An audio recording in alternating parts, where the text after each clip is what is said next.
And I would hope that municipalities and citizen groups could come together and say, what's falling through the cracks? Producers are having to manage these products going forward with their full producer responsibility. We are a monster waste producing society. Everything we buy has to go somewhere. Our suspicion is that there'll be fewer things that are accepted. So people will say, well, I thought everything was being recycled and now you're taking less, so why bother? We got to stop thinking of recyclables as optional. And if we do that, we can maybe plot a better path together.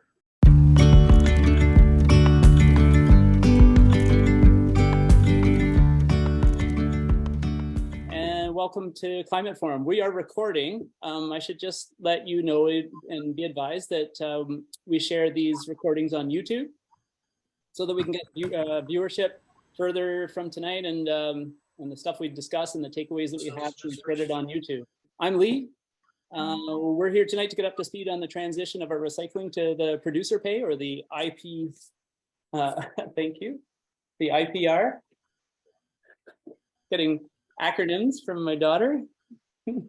We're going to have our panelists offer their take on the transition here that faces us forward from June, and they're going to offer what they know and what they foresee happening. The panel tonight is Laura Wood from the Owen Sound Waste Watchers, Jim Ellis from Southgate Township, and finally Bruce Davidson, Sustainability Project, and many other community waste diversion endeavors. I want to acknowledge that I'm on the traditional territory of the Anishinaabe Nation, the people of the three fires known as the Ojibwe, Odawa, and the Potawatomi. And I'd like to give special thanks to the Chippewa, Nawash, unceded First Nation, and the Saugeen First Nation for being the traditional keepers of this land. And we at Climate Forum respect you and your connection to nature. So yeah, I'm a settler here with my family in Wyerton. I'm alongside you learning like everyone else. Our guest host tonight is, the inspiration for tonight is Laura Wood of the Owen Sound Waste Watchers. But Joyce Hall is here beside me from Grey Highlands. She's sitting in Jenny's chair. So the topic at hand, let's get to the topic. We've been really talking about, like in Climate Forum, quite holistically lately about narratives and about multi-solving. But in the end, it's all about our activism here in Grey Bruce that we're concerned about and that we're trying to make better. So I was kind of concerned about initially about talking about recycling and waste diversion in that vein, but then I was quickly convinced otherwise when I started hearing about all the stakes at play with this transition to IPR or producer pay as I know it, and how little confidence the people around me have, and that it'll result in better waste diverted or waste saved in the first place, which is what I had imagined when I first heard about it. I understand as part of a climate solution of course, it's a circular economy is necessary. I just didn't know the scale until I started talking to some of our panelists. So we're going to open it up to everybody to see what we can all do to influence our municipal leaders and when it comes to reducing waste. Joyce, is there more to this? Why else are we talking about waste and recycling tonight? Well, I don't know about everybody else, but I've become very, very much more aware of every single thing that I buy. And we are a consumer society, and guess what the flip side of that is? We are a monster waste producing society. Everything we buy has to go somewhere. And when you get that consciousness and you realize everything you buy, you go, what am I going to do with this? What's the life expectancy of this, and where's it going to go? It's life changing, because I was born into a consumer society, you know. And well, what am I supposed to do? Like not consume? So it's huge. It's huge. The biggest one that we hear about, the waste that we hear about most often is food waste. And we all know that that's very dangerous waste because it produces methane. And I just read a statistic today that food waste is responsible for 6% of global GHG emissions. It seems that through proper recycling, we should be able to do a lot about that. But what about all the other stuff? I'm really glad that Jim Ellis is here, because I know when I go through Southgate, I see their green bins and I go, yay, because I've just come from Grey Highlands. No green bins there.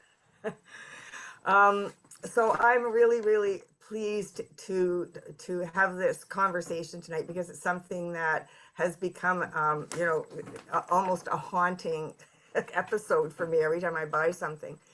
I have some notes to introduce Laura Wood here, but I know, of course, that she's probably known pretty much to everybody. And what she does is so much fun and so wonderful. And Laura, you probably know more than anybody how much junk gets thrown around and exactly what kind and in what proportions. And I do read your Facebook page, and it's always really kind of gives me a laugh. And a laugh and cringe at the same time, I guess. Their guiding philosophy is that individuals can drive change towards a cleaner, less toxic future by making small changes one person at a time. Thanks, first of all, for all the wonderful work that you do. So away you go. Thank you both so much and for inviting us to Owen Sound Waste Watchers to talk to you today about this subject. Lee and I have had great conversations at various cafes about the horrors and the mysteries of recycling and waste reduction. And Joyce, as you said, it can be a little bit daunting, but at Owen Sound Waste Watchers, we actually believe that everybody can make a difference. And so today we're just delighted to give a presentation about producer pay, but we will be talking about how to reduce household waste at the same time, because it's kind of what we do. So I'm going to share my screen. Once again, thanks so much for inviting me to speak today on the topic of the Blue Box program in Ontario and the changes that are coming in the move to producer pay. So before we start, I'd like to come clean about what goes out to the curb at our house. So 5 years ago, we used to put out 2 bags of garbage, full bags of garbage, and 2 to 3 very full blue bins of recycling every 2 weeks. And it just seemed a bit much for 2 people. So to reduce our waste, we did a little audit, which I would say is a fancy word for just looking inside and seeing what's in there, of what we took to the curb. And we made a few changes that radically reduced the volume of stuff. So today we put out 1 bag of dry garbage, mostly non-recyclable plastic packaging, in a used paper leaf bag, which is accepted by the City of Owen Sound, and 2 bins of recycling, one mostly aluminum cans and the other one is primarily boxboard. And now the big change is we only put items out every 6 to 8 weeks. That is a more than 80% reduction in the stuff making its way into our local waste disposal system. Seeing that truck drive by our house without stopping is a great motivator to keep reducing our enduring stomp print, I call it, on the planet. So today our topic is talking about recycling. And here's some fun facts. Did you know that the Blue Box program was actually created in Canada? So in Kitchener, in fact, way back in 1981, they did a pilot and they rolled it out 2 years later. And when it began, it collected mostly paper, metal, and glass. Over time, however, with the explosion in the plastics industry, things have changed. And the typical Blue Box is now full of single-use plastic products, complex plastic packaging that is expensive and difficult to recycle into new products. This has increased costs for processing, polluted the planet, and it's made it harder to find a market to recycle and use this low-value plastic. Up until now, the funding has been 50% producer pay and 50% the responsibility of the municipality. And guess what? Really, that comes down to us, the taxpayers.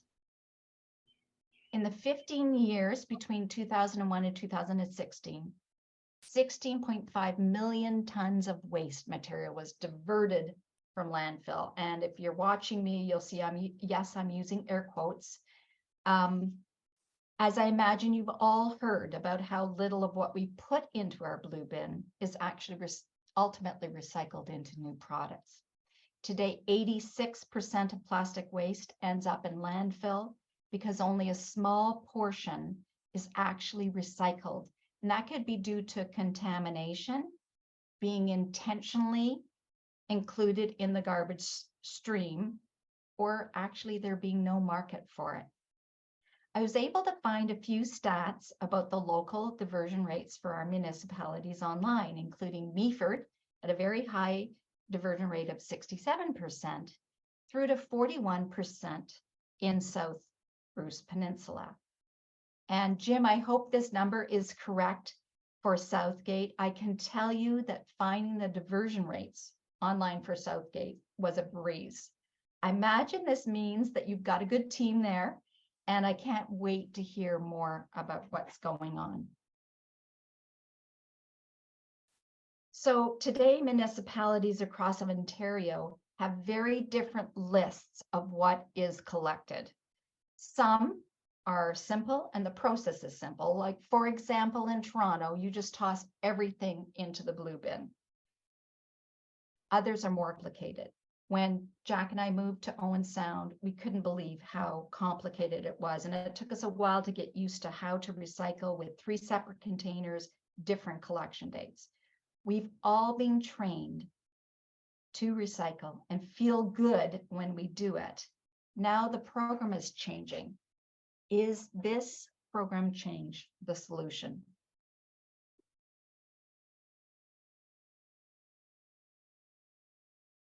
So the new producer pay program actually begins to transition today. It doesn't begin today. There's a rollout period from July 1st, 2023 to December 31st, 2025. From what I can see, the municipalities across Grey Bruce, because of their size, are being transitioned now.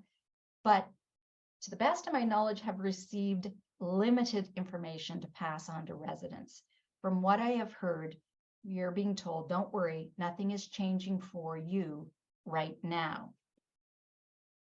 The goals of the 100% producer pay are to achieve higher diversion rates from the landfill and higher recovery rates, meaning items actually being reproduced into a usable product.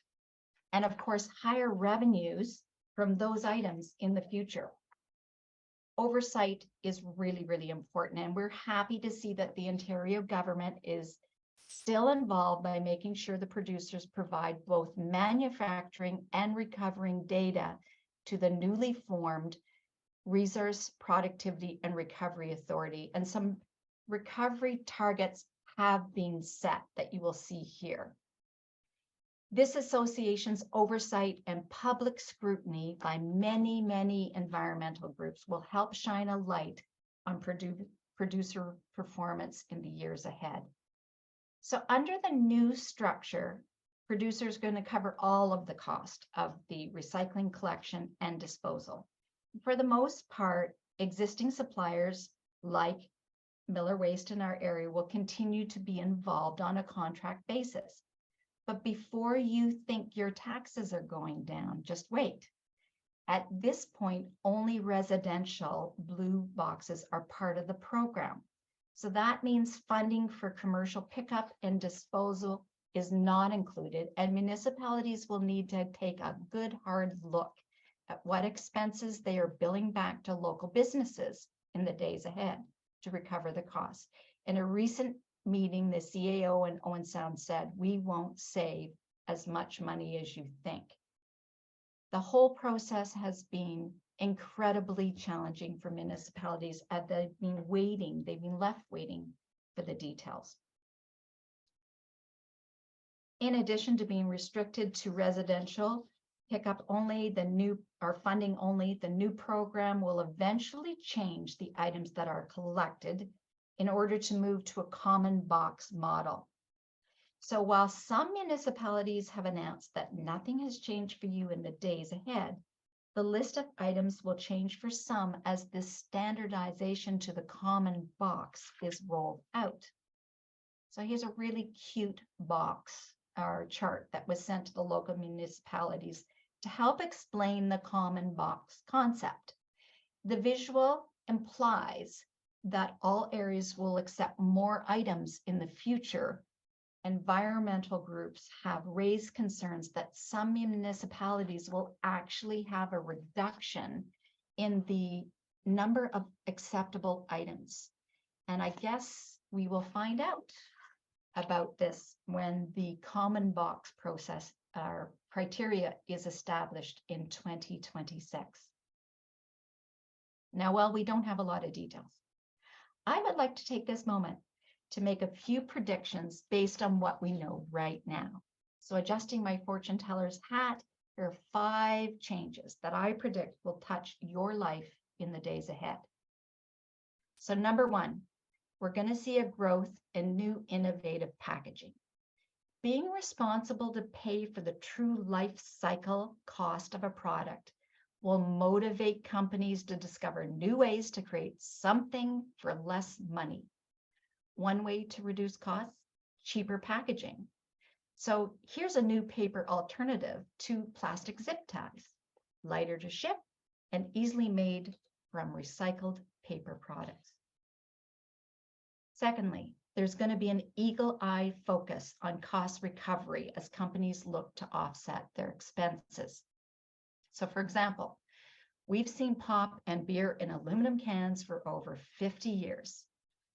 But what about using them instead of plastic water bottles? Well, specialty water like bubbly has become more popular, and we envision a time when fresh drinking water and milk will be packaged this way as well, replacing either the plastic water bottles, milk bags, or even today's heavy glass milk bottles.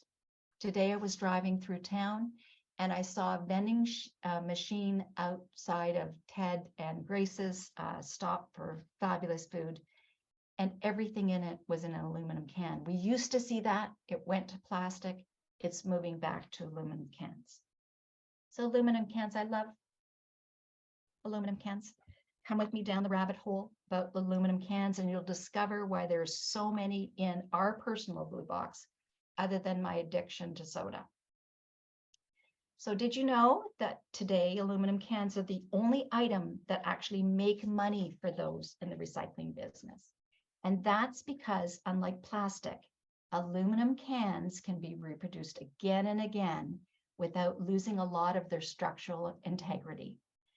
And it takes 90% less energy to create a recycled or aluminum can than to produce one produced from virgin ore. Aluminum cans are lighter to ship than glass. So we love them in our household. So before we go on to this, I just want to give you a little tip about aluminum cans. When you're recycling your aluminum can, do the people who pick up cans a favor, rinse it out quickly, do not crush it. I don't know, maybe Jim can share light on this, but aluminum cans that are actually crushed, sometimes if there's a mechanical process, it will fall into a different stream. So don't crush your cans. Okay, so this is my third prediction. It isn't as much fun as an aluminum can. We consumers are going to pay a lot more. And that's because for-profit businesses typically have lots of pressure to make money, whether it's from private owners or their shareholders. And we guarantee that prices are going to increase. I had a recent experience in BC shopping for food, and it showed that many products there have extra charges on, you'll see at the cash register. I don't know if you can see it or not, but this receipt actually has a recycling fee for milk, but it also has a deposit fee as well. Consumers are able to recoup some of their costs in BC by bringing those items back to a centralized recycling center. But I can tell you of the people I talk to, most don't do it. So they're just paying the fee. It's been said that there's nothing certain in life but death and taxes. I would say increasing prices for everyday items should be added to that list. Okay, number 4, believe it or not, there's a bright side to increased prices. People do change their purchasing behavior when prices go up. We've already seen the rapid change of consumer behavior when the federal government banned key single-use items in January. Some of the items you see here are going to be a distant memory in a couple of years. As well, talk about reducing waste has become more mainstream, not just amongst ourselves in this group, but in the media, businesses, public health, and all three levels of government are talking more about reducing waste. All this chatter is a really good thing, because as people become to believe, they start to believe that they're part of a popular movement. Is it cool to carry a refillable bottle? I don't know, but I do know that it's becoming increasingly uncool to purchase water in a plastic water bottle. Of course, when purchasing behaviors change, disposal patterns change as well, and perhaps not immediately, but quickly as new products are offered for sale and existing ones are phased out. So thankfully, we've already begun to see hints of this movement in communities with expanded sections of no to low packaging items in food stores and refilleries like the Keep in Meaford, Eco Refillery in Flesherton, and Body Science in Owen Sound. Many local stores and restaurants are also starting to offer BYOB, it's actually BYOC, BYO containers options. Our prediction is the North American single-use and toss mentality is going to change to one that has its R's in order. And you know there's a movement when local public health and municipalities join in the conversation. So here's Grey Bruce Public Health at a recent Earth Day event talking about reducing, Joyce, food waste, not wasting food, or reduce the amount of food you buy and the packaging being disposed as well. And here's the Georgian Bluffs garbage, recycling, and waste page. I was amazed when I saw it.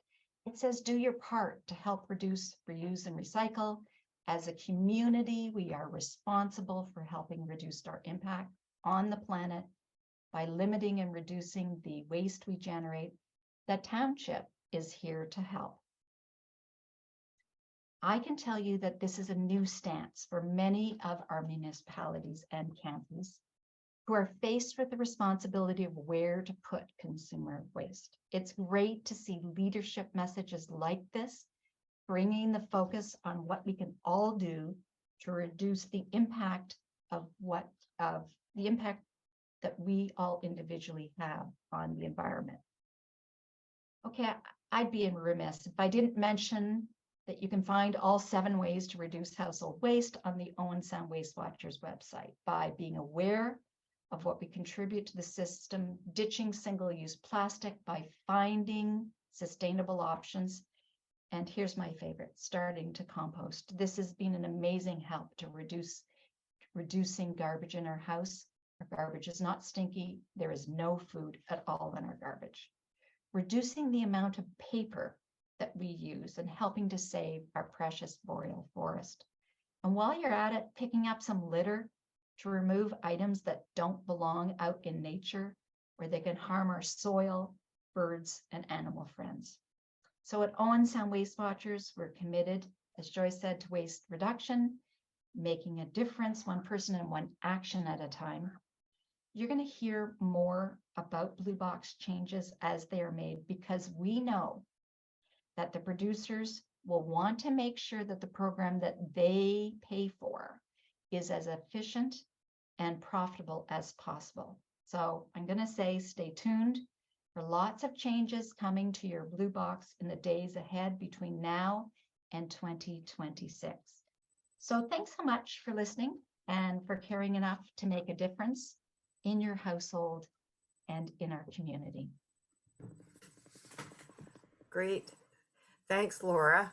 That's really lots of really great information for me. I didn't know that aluminum cans were the heroes. That's great. That's great to know. I don't have to feel something I don't have to feel guilty about. That's great. I wonder if people have some questions. Great. I'll start off with a question. Laura, do you see this shift in recycling as a first step to a big climate solution, or is it a climate solution in itself? I'm not sure that I'm going to say that it's a solution just yet. I definitely think a circular economy where the producers are ultimately responsible for 100% of the cost is actually going to get them thinking more about what to do. But I don't think it's going to be the magic solution at the very beginning. I think in addition to that, the way we as consumers buy products is going to drive behavior with producers. Actually, I have a question. I didn't quite catch the concept of the common box. So the common box, one of the issues right now is across Ontario, there's 444 municipalities, and a lot of the municipalities have different rules of what can go into each box. So if you go in from Meaford, that will be different from what is picked up in Southgate versus what is picked up in Georgian Bluffs. And definitely living in Owen Sound, we probably have the fewest number of things picked up in Owen Sound in the area. Maybe I'm wrong about that. I might just be taking it personally. So it is confusing. If you travel around, it is confusing. It kind of seems unfair when you're sitting in Owen Sound. How come they can take certain things in Meaford that can't be taken in Owen Sound? When you move to a common box, that allows large companies to actually get economy of scale. So for example, if you're looking for a solution to styrofoam, if you know that styrofoam is picked up across all of Ontario, then you as a person who's developing a solution to styrofoam, know you have a market. Right now, for example, in Meaford, there's a company that has an agreement with the municipality in Meaford that people can bring certain types of styrofoam and they will pick it up, but that company has to go to different municipalities to make those agreements. It's really not a good model for promoting innovation. So I think what the provincial government is trying to do is to standardize things so that at least there's less of confusion when it comes to other companies wanting to develop new technology and new systems. Well, I had a question, Laura, as far as, yes, the different services in different municipalities and whether you've experienced any discussion between municipalities as far as the potential to amalgamate and create, as they have in the Bruce County area, multiple municipalities sharing services. So there's consistency across the municipalities. And of course, in Simcoe County, it's a county level function, and which makes it, there's no distinction, and the economies of scale make it much more possible to collect more items. I do totally agree with you, and I hope this will be a function of producer responsibility, that the cheap items that end up in the landfill, the 70% or whatever it is, will just be eliminated from the process. But there's lots of different levels to consider here. So have you heard any discussion about amalgamating municipalities or working together to be more efficient? I would say that I've heard a lot of talk, but I haven't actually, and I know Grey County more than I know Bruce. There's been a lot of talk about the municipalities and Grey coming together to get some economy of scale, but we haven't seen a lot, not specifically in this area, but recently we saw some changes with Georgian Bluffs having an agreement with Owen Sound to do with the composting site. So I think there are some discussions. Right. Those of us who are in Grey have kind of looked at Bruce and said, gee, I wish it was at the county level, because trying to cobble together agreements at a municipal level makes it very, very difficult to actually affect any positive change. So I think this moving to producer pay will have some of the same positive outcomes, with manufacturers saying we want to find a common market, and they have set together their own organizations where they're working together to try to come up with solutions for recovery. So I think we're going to see it driven there. But at the same time, my personal stance, and certainly that of Owen Sound Waste Watchers, is that that's great, but individuals can also drive change, and not just in our own garbage bins and recycling cans, but by what we vote with our wallet, right? So I know from my background in marketing and advertising, we spent a great deal of time talking with clients about what the customer wanted. I think it's very easy in the context of this discussion to say that they're making us buy this stuff. No, they're not. We're making decisions and they want to know what we want. So Very good. I Great. just wanted to have one little shout out to Leslie Lewis, who is the one I think who got the styrofoam cycling started in Meaford and actually put it together with 2 other municipalities. The Yeah. common box looks like it might solve the issue on a larger scale. Now, Bruce, it looks like you have a comment to make.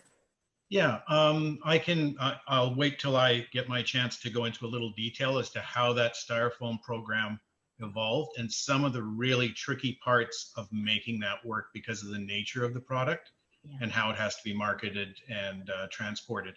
And I think what I want to touch on are some of the logistic challenges that we face to make all this work. And we can, wish that things will happen the way we would like them to, but a lot of groundwork has to go in and understanding how that happens to really make it impactful and to market the idea to the public and get them on board is always a task in itself. So it should be a holistic process, and at this point, unfortunately, it's been kind of a shotgun scatter approach and a lot of hit and miss, and trust has been violated in many cases by things where people believed what they were doing was covering off the whole situation in a very positive way, only to become discouraged. And when they become discouraged, sometimes they drop out.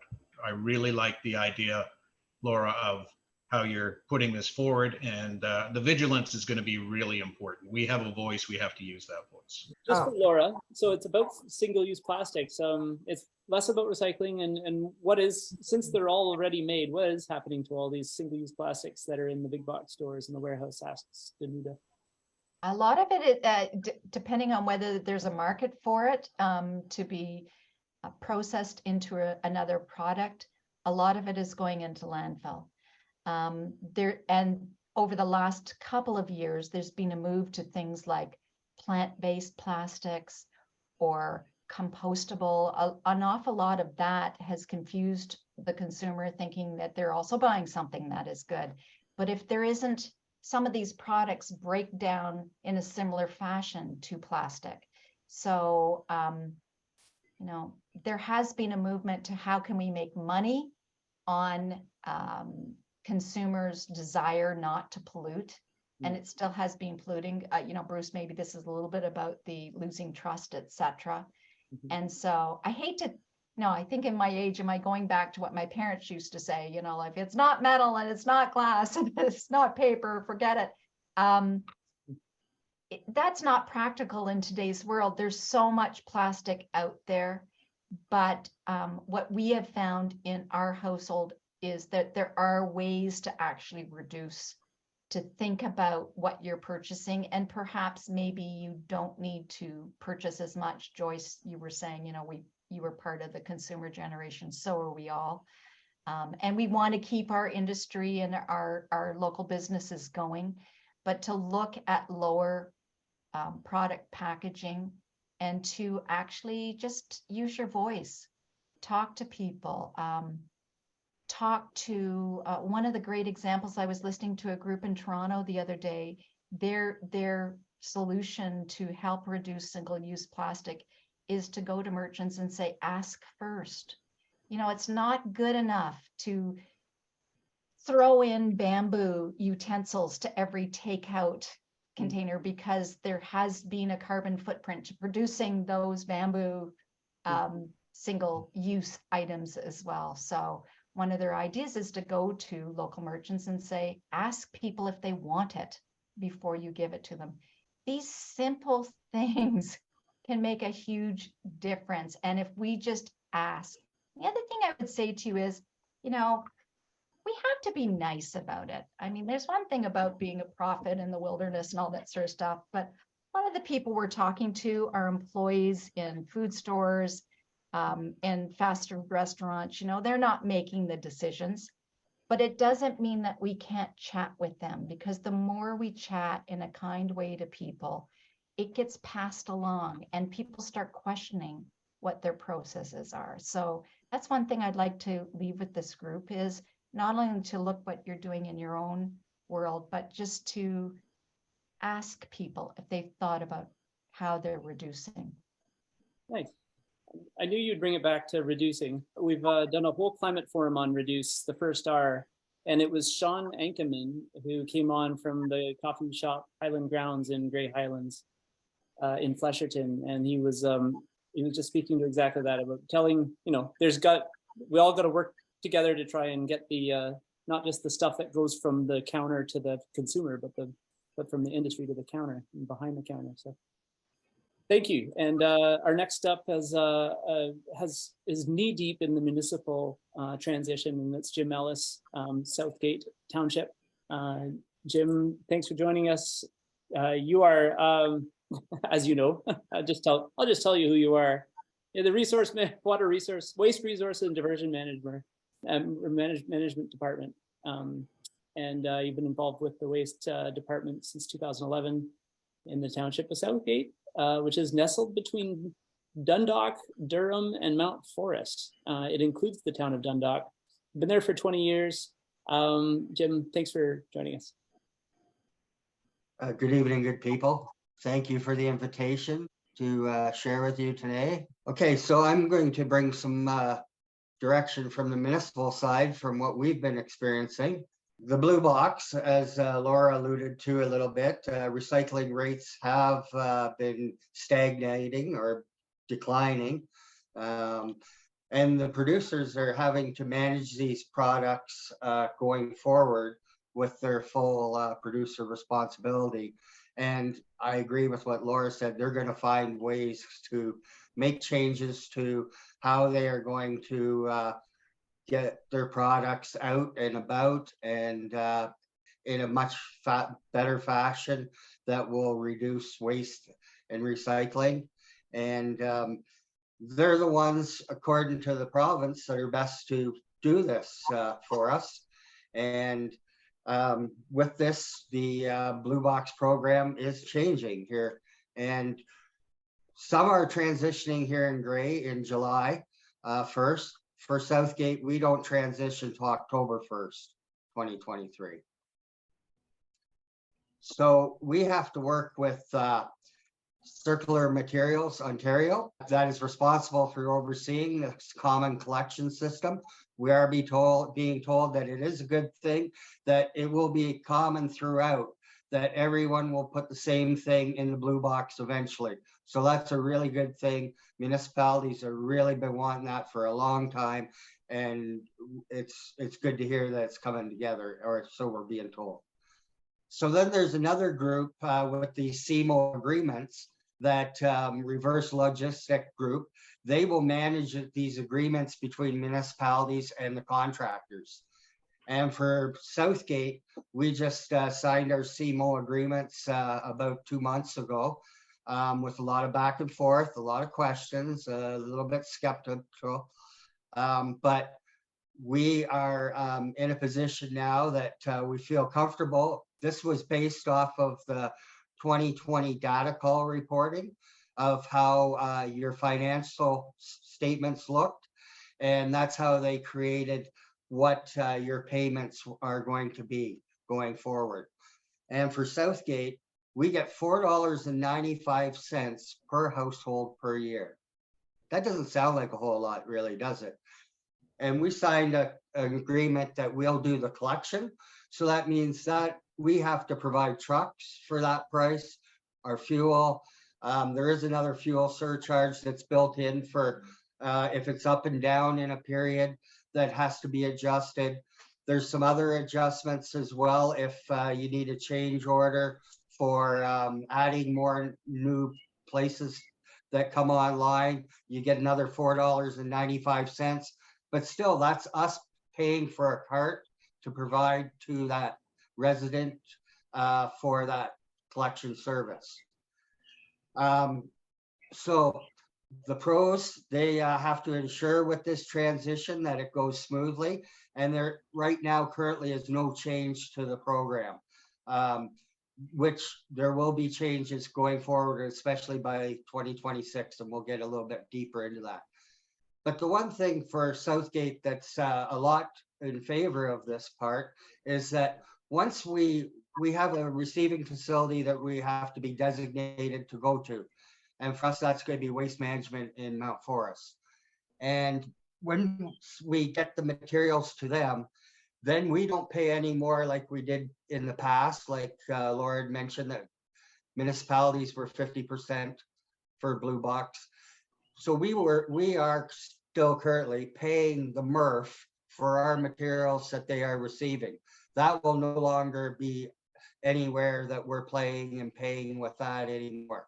That will be all on the pros once it gets to that recycling facility.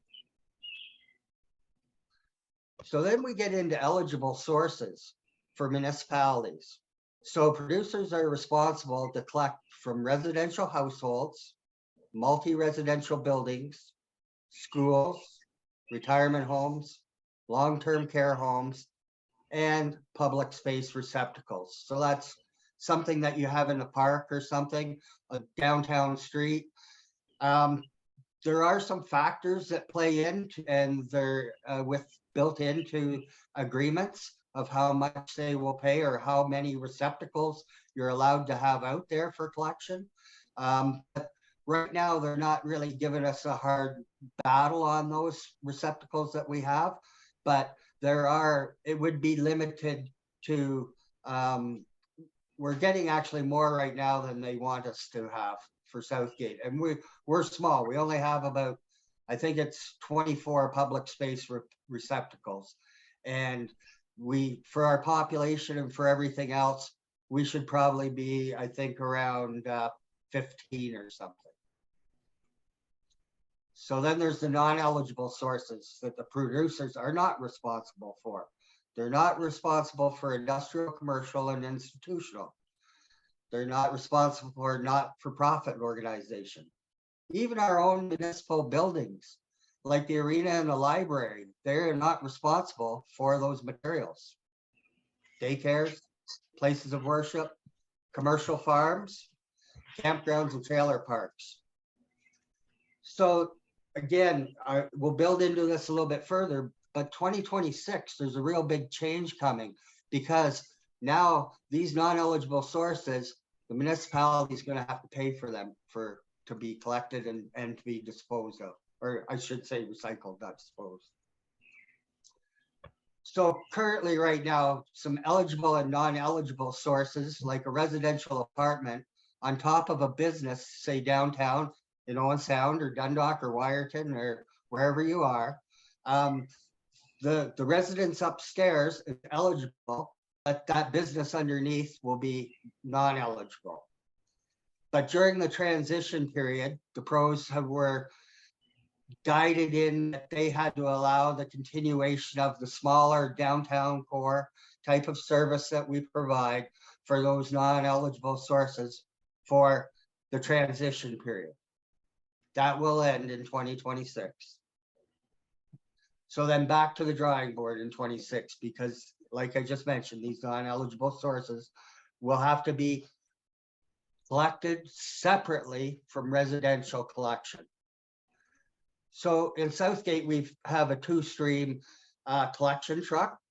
So because in Southgate, we collect organics every week, and bi-weekly we collect waste and then recycling. So we've thought and pitched this idea, and it's not got much traction, but it's a food for thought, is that when we're driving this truck around and to reduce greenhouse gas emissions, can we collect on the one side residential and then flip to, if it's an ICI property, flip to ICI on the other side? I don't think that's going to fly really from what the pros are telling us a little bit, but that's a concept that, you know, you don't have two trucks going around to the same place. but that's what in theories could happen. So the designated materials currently that are being in the transition program are paper, metal, glass, plastic, compostable materials, or a combination, including aerosol containers, printed and unprinted paper, single-use packaging, and again, back into the single use again for straws and cutlery and plates. I know we're moving to obliterate them completely, but currently they still are in the system for designated till transition totally takes effect, probably. Not included are the products that are packaging for that are made out of wood or textiles or wax. Flexible plastics used for food protection. Those freezer bags and plastic sandwich bags.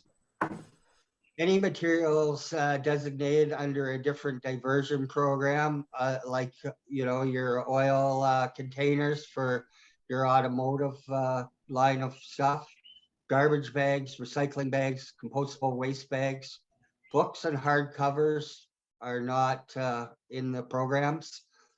Paper fibers used for sanitary purposes like tissues or paper towel. Obviously, biomedical or biomedical hazardous waste would not be included in the system. And alcoholic beverage containers, the LCBO and Brewers Retail, they were the forefathers of recycling.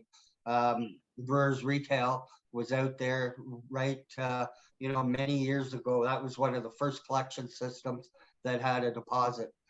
So that is contamination or unacceptable materials when you have alcoholic or beer bottles in your blue box. That's a contamination stream. So now we're into this other predicament where municipalities and even other businesses are considered producers of paper and have to report to RIPRA, the Resource Productivity and Recovery Authority.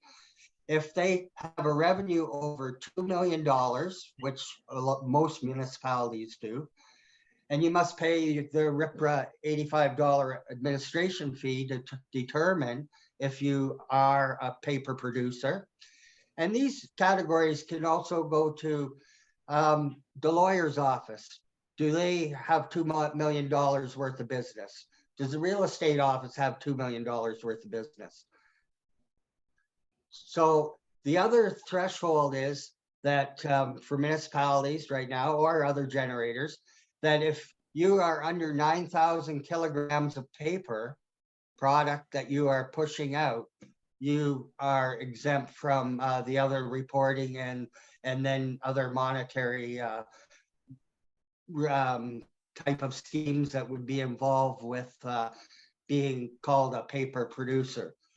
So we have to weigh, and we've went through this exercise. We have to go through an exercise and determine what kind of paper we are producing. And I have that a little further down. We'll come back and circle back to this concept. So there is a component built into this as well in the transition that the pros have to pay for promotion and education. They have to give us their materials to send out and get out there to the public and let them know. And we have to get it on our website as well, that what to be deposited in the blue box, materials that cannot be deposited in the blue box, instructions on blue box, sort of the normal promotion and education we're doing now, but this is all falls on the producers to give us this materials and information for circulation. And they have to fulfill this. RIPRA will be watching them, and that is their responsibility to do. Currently, it has to be in both English and French. And if you are in some centers, probably some more larger centers where you have other languages that are fairly high, then you are producing other materials in different languages, you should be putting your P&E into those languages as well. So then there's a continuous improvement fund, and they've been around since the mid 2000s. And they were mandated at the time to manage the efficiency and effectiveness of the Ontario Blue Box program. And they've been a big help. They've done about 800 different research projects over the years. They've given other municipalities help in doing pilot programs, reaching out to do innovation and research, all kinds of different things. And for Southgate, we were lucky and fortunate to have a program, a number in 2019, a 4-season audit that was done through the CIF program and provide us information on our collection streams. Circling back about this online tool to figure out if you are a paper producer, Southgate was involved with CIF in producing this calculator that they have to figure out if you generate paper and more than that 9,000 kilograms that you are going to have to pay for your piece of being a producer. So that includes things like tax bills, water bills, all that paper we circulate out there, newsletters as a municipality. So if you go above that 9,000 kilograms per year threshold, you will be into some sort of payment scheme as being a producer of paper. Now, Southgate won't be there at this point in time, maybe eventually. But, you know, you can think of the city of Barrie, maybe the city of Owen Sound. Those places, they're going to maybe have more than 9,000. I guess the way around that is everything goes electronic, right? And, you know, the way that you're doing your online payments and all that stuff. But again, if you've got paper and you're pushing it out, you could be a producer. So Southgate just last week, June, provided a council resolution to put forward to the ministers and to all the municipalities in Ontario that the CIF is very important to us right now. They are to wind up according to what was the minister's direction was back in 2019 to have a wind down before 2025. They are scheduled to be wound down by the end of 2023. There is an opportunity that they may extend a little bit further, but we are putting a plea out that we really need their support and going forward to get through this transition period and try and figure out a little bit more about this IC&I stuff, because that really hits hard to the small town. You know, your bigger businesses that have their own waste management system or however they're managing their waste, that's different. But the mom and pop store that's downtown below, and we've been servicing them forever, that's done in 2026. Summary of this is a little bit is that, you know, the theme was the paint here, that not all pictures are painted with the same brush. Producers of pay may begin today. However, there are a number of issues that we haven't even crossed those bridges yet and haven't really realized where we're heading. We've been told this is a good thing. It seems like, yeah, in some ways from that data call figures that it may be fair and it seems like there's an increase, but when we get into the nuts and bolts and down the road of buying extra trucks, is in our case for collection, and all these carts we've got out there, is $4.95 a house per year covering that cost, really? Anyways, we still have some time before 2026 to hopefully figure more of this out, and we need the help of CIF to help us as municipalities. So from there, I'd like to thank you. Maybe it's a little bit quick on the take here, but that's what we're facing in the municipal world. Yeah, sounds reasonable. Continuous improvement always sounds reasonable. Joyce, you're muted. Thank you, Jim. Jim, how do you calculate how much paper you use, and is it how much the municipality purchases for use? And I'd add to that, who monitors whether or not you go over your, your 9,000, pounds or whatever it is. So, Well, we had to do a little exercise. We had to look at some volumes of what paper we kind of bought, where they went to different departments, the library, tax, finance, water. And we actually weighed paper to figure out how much a stack of paper is worth, or different sizes for whatever you're rolling out. And then tried to take those volumes of how many pieces of paper did, say, the library send out by household or whatever, or how the mailing list looked, and try to come up with a fairly accurate account. There's a lot of paper that also goes in the blue box that doesn't go out the door as well, that are in those inventories, but and that's where, with assisting with CIF with this online tool calculator, we had, their guidance to help us through to figure out some of these, how to go about it. And we've got through it, and we think we're accurate where we are, but this is something that'll have to be tracked very much so in the future. And the overseer of it will be RIPRA, that their enforcement team will be looking in, and maybe based on how much population you have, you should maybe be at this threshold, or you're getting closer, you're nowhere near it. So they'll have a pretty good handle, and if you're not reporting accordingly, maybe in their eyes, then that's where they'll flag you and maybe do an audit, I guess. And we could do a whole evening on paper. I know, in fact, we did do it. We did do an evening on paper when we learned from Bhagavad Alliance last month about chopping down the boreal forest for paper. It's good. So our last presenter sort of will help us tie up all these action items for all of us activists. One of the action items seems to be this continuous improvement fund. But Bruce Davidson is, he's many things. He's his past accomplishments. He's been the chair preceding me at GB SUSNet, the sustainability project. He was part of the Brockton EAC, one of the first environmental councils around here before the Greta Thunberg craze took off and all the climate action got sparked in the climate emergencies. So the EAC is the Environmental Action Committee for Brockton, which encompasses Walkerton. And then now he works freelance. Bruce Davidson is a very passionate man about, I think you just start recycling and reusing all the stuff you're passionate about. So binders from Bruce Power, office furniture from Bruce Power.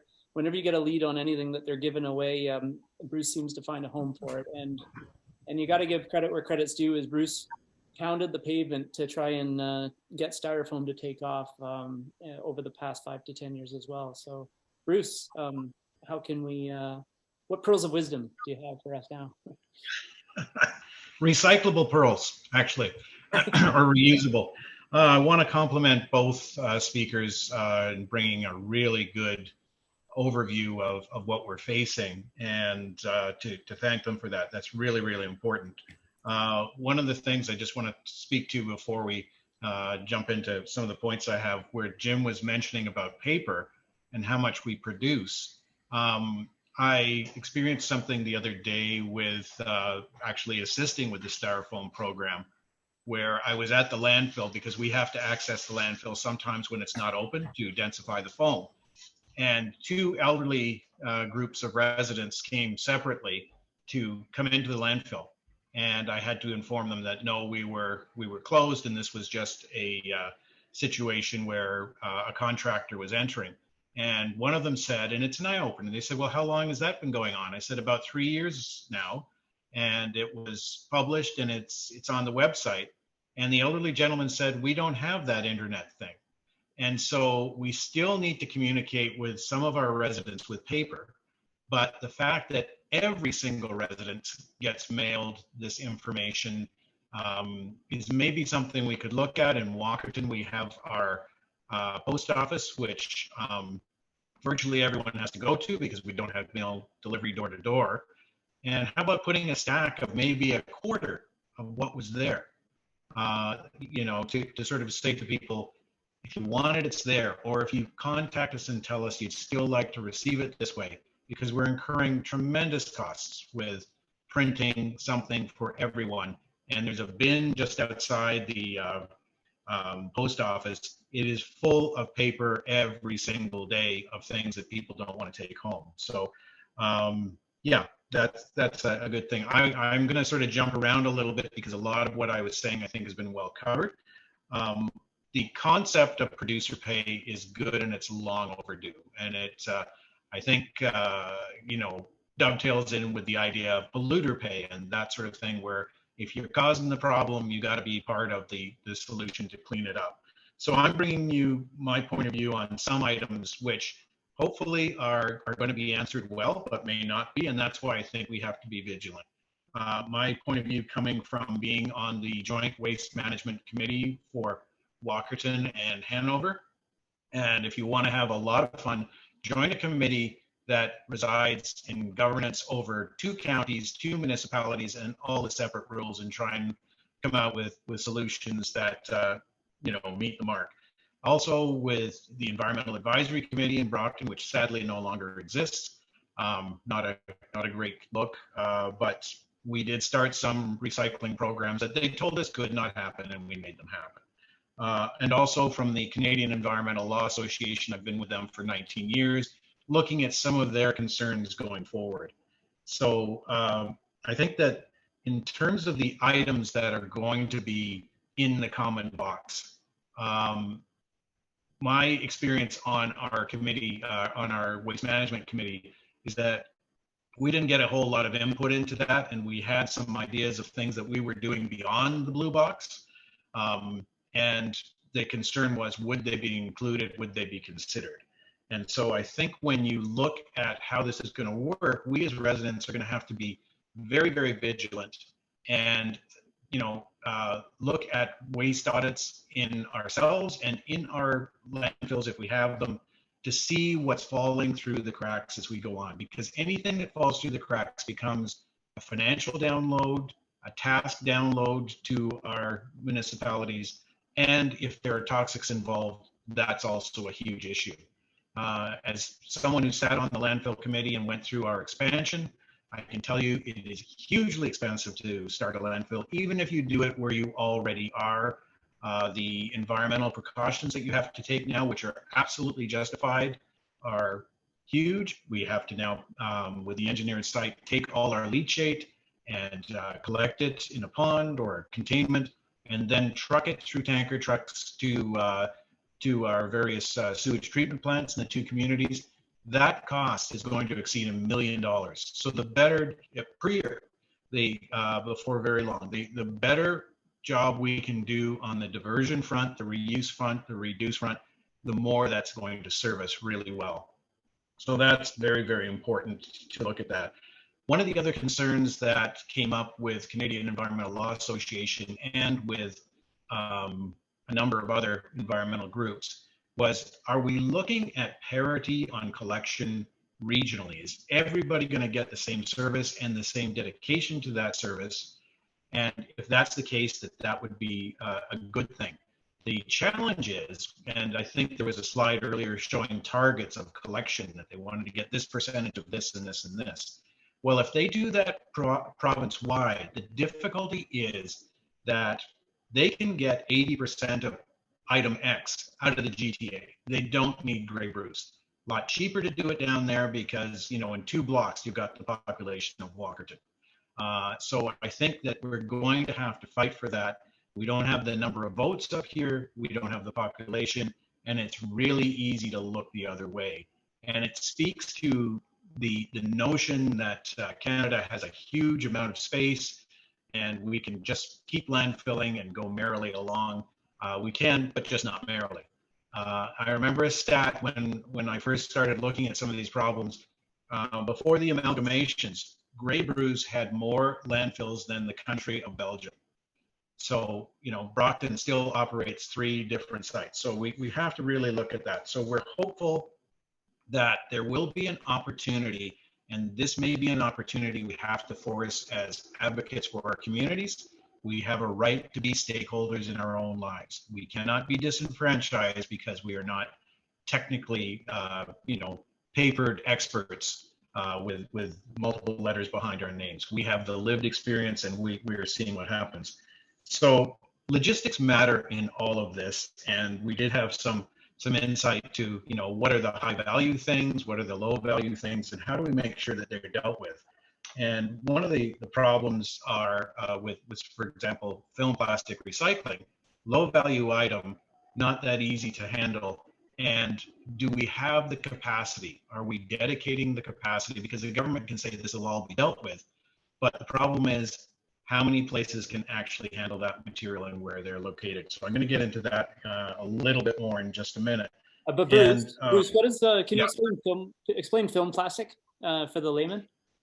So film plastics are a variety of things, and they've eliminated the paper bag, but the bread bag that you've got, the feminine hygiene packaging overwrap that you've got, the produce bags. There's a whole range. It goes from something as light as the produce bag, the clear bag that you'd get in the produce aisle, right up to a soil bag or a salt bag.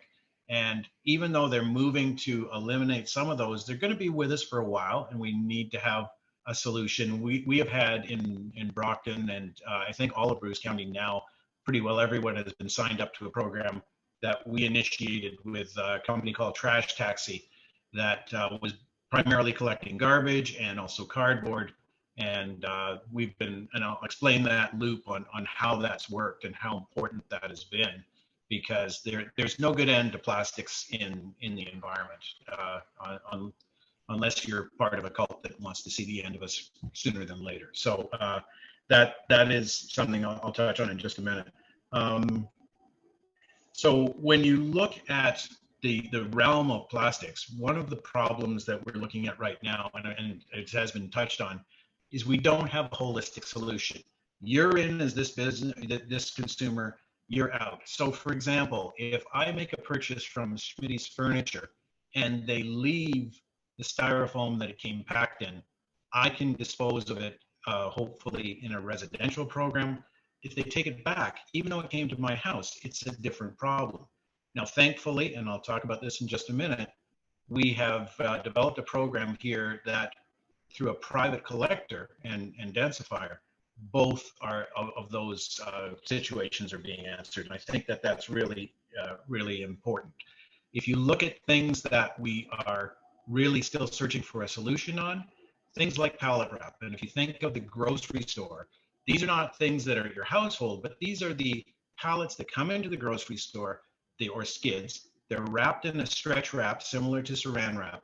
And we attempted to start a project with that. We thought we had someone who could take it and recycle it. Within about a month, they said, no, we can't handle this. And we found out that grocery store was producing 6 large bags of this non-recyclable material every single week. So when I look at this sort of piecemeal approach that we're taking to say, we'll take this, but we don't have a recycling route for that, it's highly problematic in terms of serving the greater good. What ends up in our landfill, or landfills, be they publicly or privately owned, is a problem for all of us, regardless of the origin of where that material came from. So one of the things we ran into with the collection of certain materials is the formula in the past has been one that has been based on weight. So if you have aluminum cans, a bag full of aluminum cans weighs something palpable. If you've got a bag of styrofoam is 90% air. And so it's really difficult. And I'll hold up an example here to the camera. This is a box that would have been used to ship medicine across the country. It had to be kept cold, would have a cold pack in it. And this weighs empty 4 ounces. So the difficulty is that is really, really hard to sort of get any kind of payback if you're looking at it as a weight situation. So we're not necessarily evaluating the property itself in terms of, is this toxic if we put it in a landfill? Yes, if it breaks down, it becomes a plastic that'll end up in the food chain. And we're now finding plastics in the breast milk of nursing mothers. So that's a huge concern. If you look at a company like Schmitty's, and they are a good steward, they've recycled their plastic that their mattresses come in. We use those mattresses actually to put the styrofoam in to contain it. Instead of buying new plastic, we use them again and again and again, and then they can be recycled. But Schmitty's, before this program started, would show up at the landfill with a huge moving truck that they would use to take their products, their furniture. And the weight of that truck meant that they were paying $10 for a whole truckload of styrofoam entering the landfill. So that formula doesn't really work for some products. If you look at, somebody who's doing a house rental, they might fill their pickup truck with a little trailer behind it and have 1,000 pounds, and they're going to be paying more and taking up less space. We don't close landfills because they are too heavy. We close them because they've exceeded their contour perimeters and the allowance that they have. So and just to sort of talk about styrofoam, we started that program up here in 2007. And at that time, we would have a trailer back up to our trailer, and the foam was just packed loose. It would go to Grace Construction Products in Oshawa, and this little bag here, which looks like a bag of dryer lint, that's a mixture of styrofoam or expanded polystyrene. Styrofoam is actually a brand name, with newsprint and with basically gypsum like drywall. And they would make a fireproof building insulation. So you're taking two single-use objects and making them into something that's going to be around for generations. Great program. Difficulty with that was we were shipping them 17 tractor trailer loads a year from Walkerton, Hanover, and Durham. That factory needed 26 tractor trailer loads per day. So after doing that for about 10 years, what happened was they realized that they were putting a lot of energy into cleaning recycled product back. And some of the recyclers or some of the collectors were not doing a great job with purity. They had gravel and dirt in the product, and they canceled the whole program. So then we were left in a situation with, people love this program. They want to get rid of their styrofoam. It's everywhere, but we had no place for it to go. So many communities got stuck with tractor trailer loads all over the place that they could do nothing with. We then embarked on a program where we got a densifier, and many communities came to see our small densifier, where we would densify the material down about 50 times.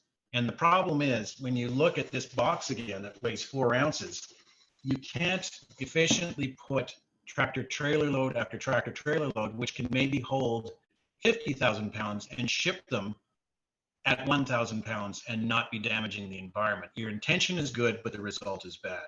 So with the densifier program we have now, which is more efficient than what we had with our small densifier in terms of labor, this block of densified foam, instead of weighing 4 ounces, this is close to 10 pounds. So we can get a whole tractor trailer load on one shipment, on one pallet. And the difficulty with shipping styrofoam, because of the light weight and the space it takes up, is it's really hard to justify the program if you're not densifying.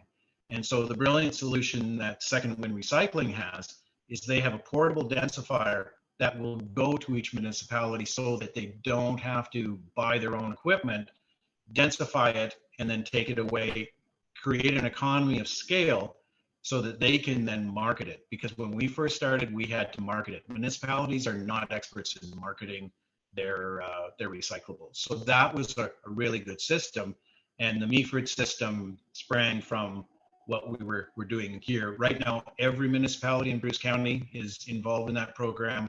A lot of businesses are, and it's been really, really successful. And what we're doing is taking that single-use box, and then it can be made into things that have long-term implications for long-lasting. If you look at that, that is a piece of crown molding that is actually made from styrofoam.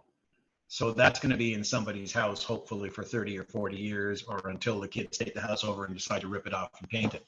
So the idea of the circular economy and the education around that We've just done 5 programs through the sustainability project with school kids, and the circular economy is part of every one of those so that they can see the lifestyle side or process of everything that we're trying to deal with. But that is a constant program. When do you stop educating people and the kids? It's like saying, oh, I just fed the teenager last week. Why is he hungry? We have to keep that up as a permanent situation.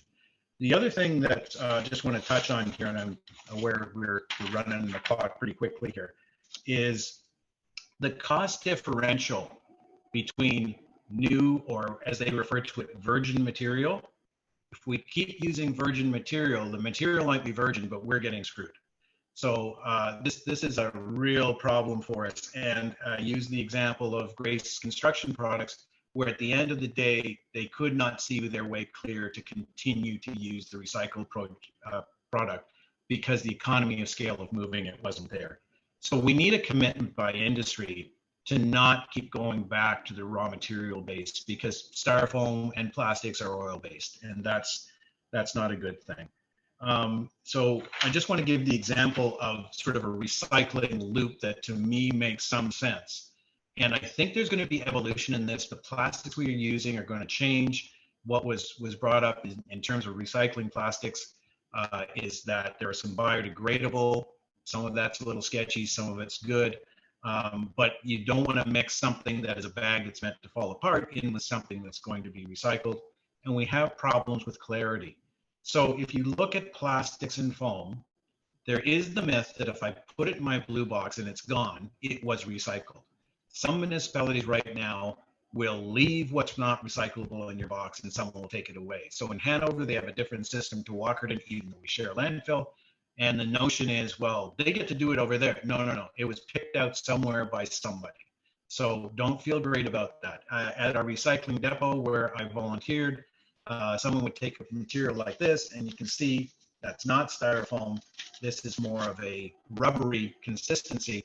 Someone will throw it in there, and I'll say, excuse me, sir or ma'am, I just wanted to let you know that that's actually not part of what we're taking. We're taking clean, white, number 6 styrofoam. And sometimes they say, oh, thank you for telling me. Other times they'll argue with me and say, I threw it in here, last week and you took it. No, we didn't take it. Every week we clean that out, and we have the equivalent of a stacked pickup truck full of non-recyclable material or material that was too dirty. So there's a lot of confusion, and we need to do a better job on sort of telling people what is recyclable and what is not. So for example, this is a piece of styrofoam packaging. You probably used to buffer something like furniture. And this is recyclable. But we take number 6 recyclables. There is no recycling mark on this whatsoever to tell you that that is acceptable. This is a piece of molded recycling foam, and this has the number 6 on it. But because of the color, there is no market to recycle this. So the question we have to ask more broadly, was this pivotal to the protection of whatever it was containing? If there's a good answer, I'd like to hear what it is, but right now I don't know. The other thing that we get a lot of, we call it popcorn and peanuts. These look like styrofoam, but in many cases, there's no way to identify what this is actually made of. In some cases, this is a vegetable matter, which is fine, but we need to know that. And there's no way for the consumer to just sort of pull it out of their ears. This is something that I purchased mushrooms in. And so if I start to say funny things, it might have been the wrong type of mushroom. But this has a recycling symbol on it, but our system in Bruce County does not accept colored material. So the unification of a program is great, but what's going to fall between the cracks is my concern. With plastics, plastic bread bag, you will find a recycling symbol on it.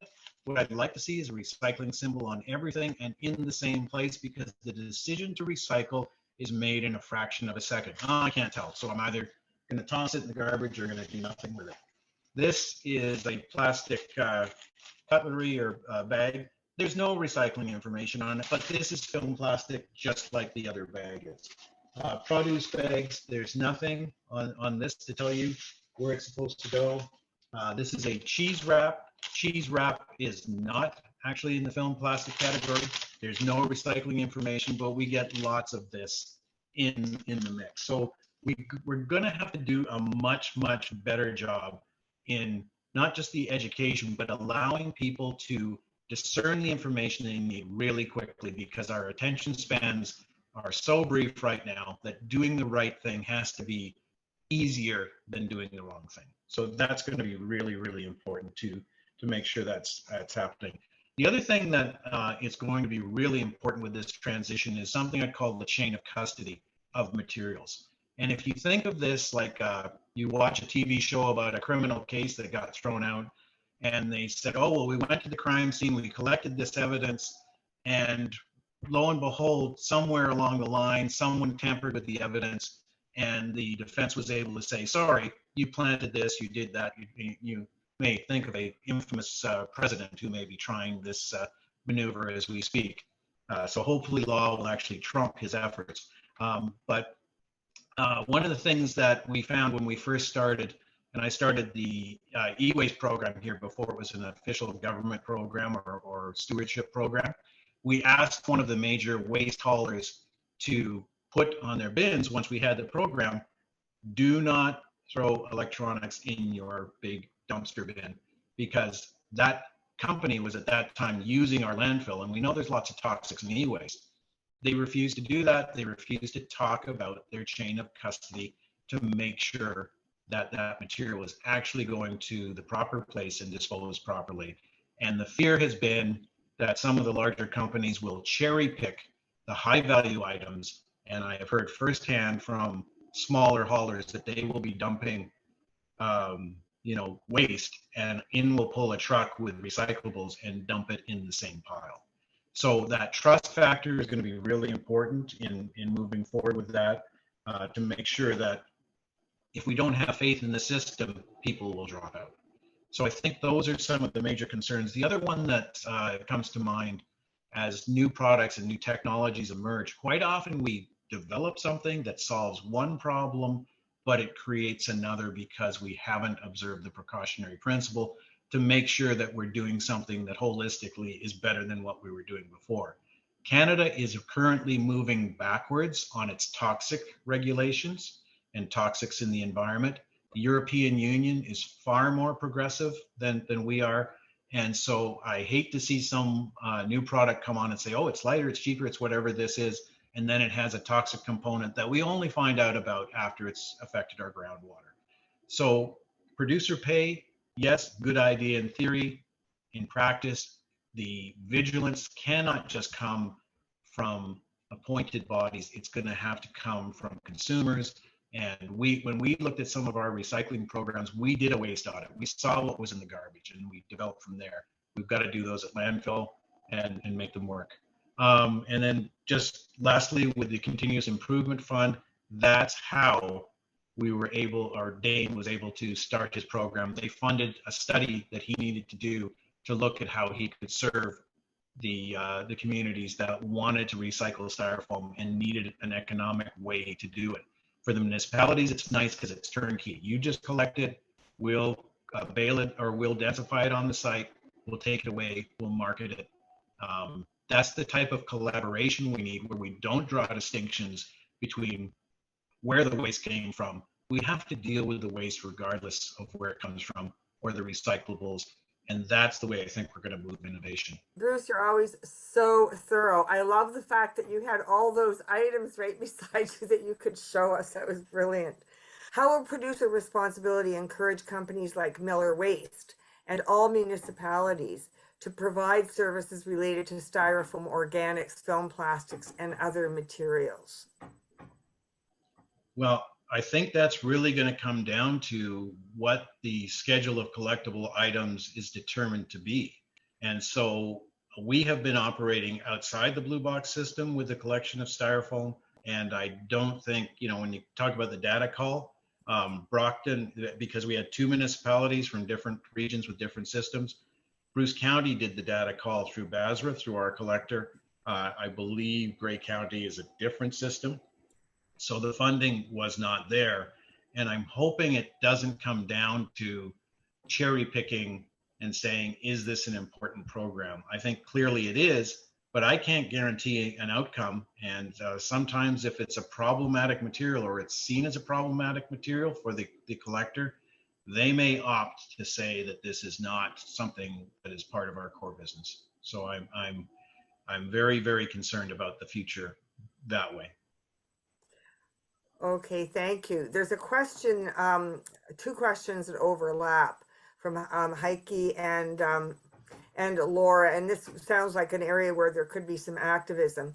It's about labeling all the packaging and products once the recycling program has been standardized. You were showing us various items that, you know, there was no indication. So, so people will just, you know, toss it, not recycle it. And can we lobby the government to add these symbols so that you know, we have the guidance that we need to you know, consume and dispose responsibly? So I think we can. The difficulty is many of these products are not manufactured or packaged in this country. And so we've heard a great outcry from some of the countries that we've been sending garbage plastic to and dumping it on them. I think what we need to look at is to have some unified international standards to say nobody should be packaging or over packaging. I remember talking to a retailer, and I wanted to buy a Barbie doll for my niece, and I called it bondage Barbie, not because of the way she was dressed, but how many times she was roped into the packaging that you needed a PhD in how to use scissors to remove her from it. And that was an anti-theft thing. And so what we're looking at is we're serving the wrong master in some cases. We've got to stop thinking of recyclables as optional. We've got to stop thinking of these products as waste. And if we do that, we can maybe plot a better path together. But, you know, we should really be saying, if you want to play in our sandbox, there's some rules we have to have collectively. Here in Walkerton alone, or in any small community alone, we can't change international packaging. But collectively, I think we can say it's time to standardize some things and make the system work. Yeah, thank you. That's brilliant. As in so many things with climate change and the environment, it's the global approach is really the only sensible one. Gord, you have your hand up. Go ahead. I think what you just said, Bruce, sort of leads into my question. Is there an indication that the government is going to move toward mandates or standards so that only certain products can be actually used, plastic products, and others will be banned? That way, you just mentioned that some of these products come from other locations. Well, if they didn't fit the mandates of being recyclable and acceptable to to the local recycling programs, they probably shouldn't be used, because you want anything that's plastic, in my mind, needs to be recycled. And if it's not being recycled, it shouldn't be used.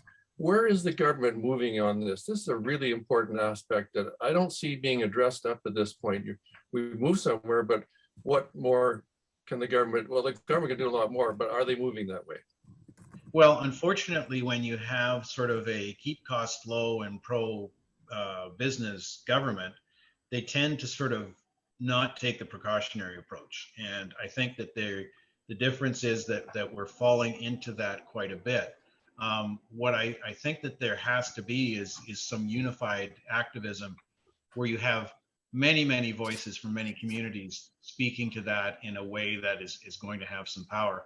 One of the things that I would suggest is, and we can do this, is perhaps invite a group like Canadian Environmental Law to talk about toxics in our environment and some of the effects that they have. Because I was just speaking at the kickoff for the Groundwater Institute at the University of Guelph, and suggesting that we've got to reach further to tell the whole story about the long-term implications of taking materials under the assumption that they are benign, when in fact we are finding out that that is exactly not the case. So that's going to be a bit of a longer road, but to me, that's part of a broader package. And so if you're talking about things like climate change and water quality and air quality, all these things are interwoven as we move forward. And so I think that what we need to do is invite some of the people who have real expertise on that to present information to us, and then collectively look at what's the best way to organize around getting that action. Because time and time again, we go down a road where we take the expedient way forward and we believe what is convenient for us to believe at the time. I don't need brakes in the car, I don't go that fast, and not account for anything that we may have missed. So I think that's a longer term push to get that to happen, but it's going to start with people realizing that they have a voice. And that's where I advocate getting to the kids now, because they're open to some of these messages, and they are, the idea of climate anxiety is a real thing for them. So I think that we're going to have to pound the pavement. This is not going to be a sprint. This is going to be a marathon to get this done. Well, I do want to ask all panelists one more thing. Maybe just 1 minute answers from all three panelists. With this switch to producer pay and individual producer responsibility, what do we risk? Like, I'm looking at it through a lens of continuous improvement. I like this acronym. What do we risk losing or going backwards on, Laura? I think one of the things that we risk, and Bruce said this before, is people disengaging. Once a common box comes out, our suspicion is that there'll be fewer things that are accepted in it. And so people will say, well, I thought everything was being recycled and now you're taking less, so why bother? But on the bright side is, I think that putting the responsibility for all of the cost into the hands of the producers gives us more of an opportunity for innovative solutions. So I do think in the long run, when, Bruce, when you're talking about people taking shortcuts and whatever, it's often to look at profit. And so if people can look at a solution where they can actually make money as a business, then they will do that. Thanks, Laura. I'll ask Jim the same question. Jim, what do we risk losing? Well, I think, again, going back to this municipal side a little bit with the residential and the ICI collection of things, I think you're going to see municipalities looking that, okay, producers, you don't want to pay for the ICI stuff. You're going to leave that on the municipalities. Maybe we should let you take the residential and you look after all that and you do your collection, you run that whole system, you provide whatever kinds of receptacles you go do that, and we'll service the ICI the smaller stuff, not again, the bigger stores that already have their own systems, but the smaller stuff. I see that municipalities maybe will see this isn't enough to get by and produce the services that they are using now and we're utilizing, that it won't be enough for municipalities to carry on with residential collection. That's a big risk. Bruce, go ahead. Well, again, I think it's going to come down to really careful vigilance. And I would hope that municipalities and citizen groups could come together and say, what's falling through the cracks? What are people throwing into? The average person that throws something into a recycling bin and doesn't know the history of what happened to that thing is problematic. So we have to be able to, I think, go back to our landfills and have a look, what's coming in? What could have been recycled and why wasn't it? And if it's a packaged product that there is no recycling venue for, what are the alternatives to that? So it's going to be a whole cadre of complementary programs and strategies to get this done. But to say that I don't trust the political end to see it, they're always big on the announcement. Oh, we created all these new hospitals and this and this, but guess what? I don't have a doctor where I live. I don't care about the hospital that you just built somewhere else. That has to be part of the focus. And as one of the cynical neighbors that I have up here, and rightfully so, said about politics, he said, poly means many, and a tick is something that jumps on you, sucks your blood for a while it's getting a free ride. We have to move beyond that analogy, and we have to really demand accountability. And if we can hit them with actual stats where, hey, we went and did an audit and found out that this is what's happening with our material. If we don't demand it, it won't happen. If we're passive, it won't happen. So great for great news that we have so many people who are now getting keen. We need to just swell our ranks of people who are going to be part of this push. And that's why I wanted to conclude there. It wasn't so much to be a downer, but to know where to place our activism. So thank you to all three panelists, and in defense of all politicians everywhere, I'll just remind everyone that everyone gets into politics for the right reasons, because everyone wants to make a difference. So thanks for going a bit over time. Thanks to our three panelists. I want to share real quickly what's going on with our group. We met every third Thursday since January 2021. So we're on a bit of a hot streak. We are taking a break over the summer, but I wanted to show you this because our group here is really proud of what we've done over the past 3 years, and we're changing our format. So we're standing on the shoulders of all the people that came before us. There's lots of climate action examples, from the conservation authorities all the way to all the friends groups and the Field Nats, the Clean Water Center, Elephant Thoughts, Saugeen Ojibwe Nation. All these groups have been working together. So it's all led up to what we try to continue to do, and that's talk about climate. And one thing we've been trying to stress, and ever since Liz and John put out Resilience, is to talk about it with our neighbors. That's why you're all here. I want to thank Joachim Ostertag and Jenny Carver for co-hosting with me over the past 3 years, and all the people who have come in and just taken a lead role, like Madeline Marmer, Joyce Hall, Laura Needham, Ted Ratcliffe, Megan Miles, Barry Randall, and Laura Wood tonight. Also Danuta, like all sorts of people are in the periphery. Leslie, like Joyce said, and you know what, we've had, I haven't counted them all, but these are the panelists who we've had. We've had amazing people from David McLaren to Natasha Akawenzi, and everyone you see here on the list, and then more, and then I think even an entire other slide. Yep, there they are. The whole other people from Christine Hamill talking about local food, Sanya Ostertag being an activist, John Butler with his Grey Highlands climate activism. But we're not going anywhere. We still have a Facebook page that's monitored, and we still have our email subscription. So if you're not on getting the emails, I just encourage you to go to our nonprofit organization who's sort of the caretaker for this. It's the Sustainability Project, and under our lists of projects, because we've got a few on the go, is Climate Forum, and you can find the sign up for our email list there.